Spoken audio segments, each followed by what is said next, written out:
बिस्मिल्लाहिर्रहमानिर्रहीम। अस्सलाम वालेकुम। देसी खाने किचन में खुश आमदीद। आज मैं आप लोगों के साथ बहुत ही ज़बरदस्त सी रेसिपी शेयर करने जा रही हूँ। साथ खास टिप्स एंड ट्रिक के साथ ये पकौड़ों की रेसिपी बना के तैयार करेंगे। बिस्मिल्लाहिर्रहमानिर्रहीम। पकौड़ों की रेसिपी बनाना स्टार्ट करते हैं। तो आज स्पेशल किस्म के आज हम पकौड़े बनाएंगे। तो उसके लिए 4 अदद मैंने आलू ले लिए हैं और आलू को बिल्कुल बारीक बारीक सा मैंने इस तरह से ना कट कर लिया है। इस तरह से लंबाई में और बारीक कट कर लेना है। ऐसे ही सेम प्याज भी मैंने कट कर लिए हैं और इनको हाथ के साथ अच्छे से मसल लिया, मैंने धो लिया है। तो सबसे पहले जिसमें चीज जाएगी, यहाँ पे मैंने ले लिया पालक। 1 कप हम इसमें पालक शामिल करेंगे। तो ये पहले रोजे मैंने ये पालक फ्रीज करके रखी है। आप देख सकते हैं कितनी जबरदस्त और ये फ्रेश सी है। साथ ही हम इसमें हरा धनिया शामिल कर देंगे। हरा धनिया तकरीबन ½ कप के करीब मैंने शामिल किया है। बेजरूरत हम इसमें बेसन शामिल करेंगे। तो बेसन इसमें बहुत कम हम शामिल करेंगे। तकरीबन ये 4 खाने के चम्मच मैंने शामिल किया और 4 अदद मैंने आलू लिए और 1 बड़े साइज का प्याज लिया है। तो साथ इसको क्रिस्पी करने के लिए इसमें हम शामिल करेंगे 2 खाने के चम्मच कॉर्नफ्लोर। कॉर्नफ्लोर यकीन करें शामिल करने से एक तो पकौड़े क्रिस्पी बनते हैं और दूसरे नंबर पे ये ऑयल बहुत कम यूज करते हैं पकौड़े। तो कॉर्नफ्लोर नहीं है तो आप थोड़ा सा चावल का आटा भी यूज कर सकते हैं।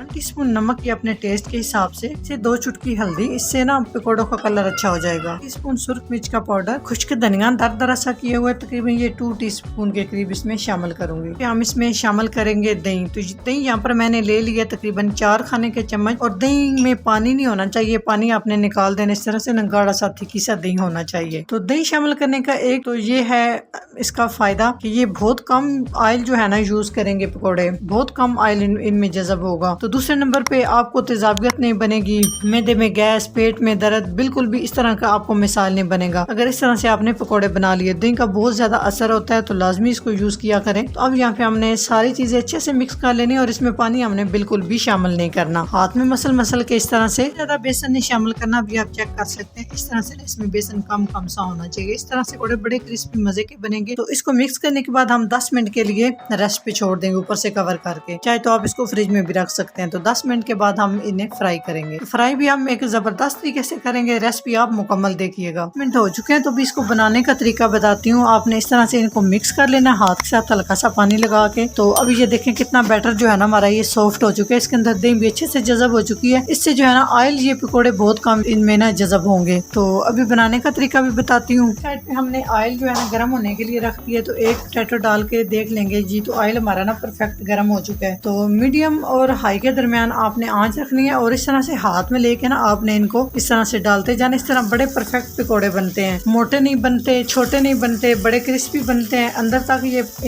ये फ्राई होते हैं और टेस्ट में ये बड़े लाजवाब होते हैं। तो जो आप स्पून के साथ या चम्मच के साथ आप बनाते हो ना पकौड़े, वो मोटे मोटे रहते हैं अंदर से, तो वो मज़े के नहीं बनते। इस तरह से कोशिश किया करें हाथ के साथ बना लें। हाथ से नहीं बना सकते तो फिर आप चम्मच के साथ भी इसको ना बना सकते हैं। तो पकौड़े डालने के बाद आपने थोड़ी देर इनको टच बिल्कुल नहीं करना। तकरीबन 1 मिनट के बाद हम इन्हें टच करेंगे, इनकी साइड चेंज करेंगे। भी चेक कर लेते हैं। तो माशाल्लाह आप देख सकते हैं कितने ज़बरदस्त ये हमारे ना, आप देख सकते हैं ये पकौड़े फ्राई हो रहे हैं। गारंटी से कहती हूँ ना ये टूटेंगे ना ये ख़राब होंगे। जिस तरह से मर्जी है आप इनको उलट पलट करते हुए आप इन्हें फ्राई करें, बड़े क्रिस्पी बनते हैं। तो अगर मेरी रेसिपी अच्छी लगती है तो प्लीज़ लाइक एंड शेयर कर दिया करें अपने फैमिली मेम्बर और दोस्तों के साथ और चैनल को सब्सक्राइब कर दिया करें। तो इस तरह से हम इन्हें फ्राई कर लेंगे गोल्डन कलर होने तक। बड़े ही जबरदस्त क्रिस्पी हमारे ये पकोड़े फ्राई हो चुके हैं। तो अभी हम इन्हें निकाल लेंगे। माशाल्लाह आप इनकी लुक चेक करें तो ना इनमें ये बैटर ज्यादा है। अगर आप इसमें बेसन ज्यादा शामिल कर दें वो भी पकोड़े मजे के नहीं बनते। तो परफेक्ट मैंने आप लोगों को माप तोल के सारी चीज़ों के साथ बताया कि इस तरह से आप ना ज़बरदस्त से पकोड़े बना के तैयार कर सकते हो।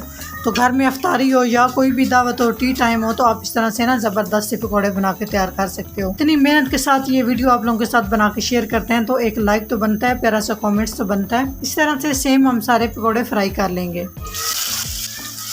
अगर ये मेरी पकौड़ों की रेसिपी ज़रा सी भी अच्छी लगे तो लाइक एंड शेयर कीजिएगा। चैनल को सब्सक्राइब नहीं किया तो प्लीज़ चैनल को सब्सक्राइब करें और बेल आइकन लाजमी प्रेस करें। इससे मेरी हर नई आने वाली वीडियो आप सबसे पहले देख सकेंगे। तो इंशाल्लाह ताला एक नई रेसिपी के साथ हाजिर होंगे। तब तक के लिए अल्लाह हाफिज़।